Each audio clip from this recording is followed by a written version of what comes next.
हमने स्वीकार कर लिया।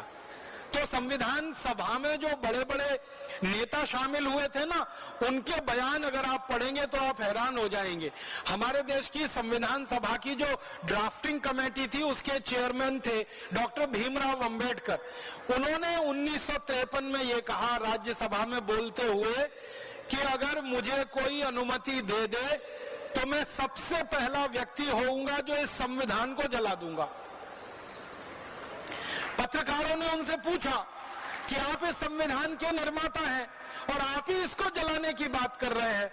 तो डॉक्टर भीमराव अंबेडकर ने कहा था कि इस संविधान से भारत के किसी नागरिक का भला नहीं होने वाला। क्यों नहीं होने वाला? क्योंकि जल्दी जल्दी में बनाया गया ये संविधान है। और उन्होंने बहुत बेबसी से ये कहा था कि मेरे पास कोई चारा नहीं था, इतने कम समय में संविधान बनाना था और अंग्रेजों की तरफ से हमको ये गवर्नमेंट ऑफ इंडिया रूल या गवर्नमेंट ऑफ इंडिया एक्ट का ड्राफ्ट दिया गया था। आधार उसको बनाकर और दुनिया के दूसरे देशों के संविधानों में से कुछ चीजें निकालकर ये भारत का संविधान तैयार हो गया। ये भारत के लोगों द्वारा तैयार नहीं किया गया, एक तरह से अंग्रेजों के बनाए गए कानून पर आधारित है। तो परिणाम क्या हुआ? वो संविधान बनने के और लागू होने के पिछले 60 सालों में ही 94 से ज्यादा उसमें संशोधन हो गए।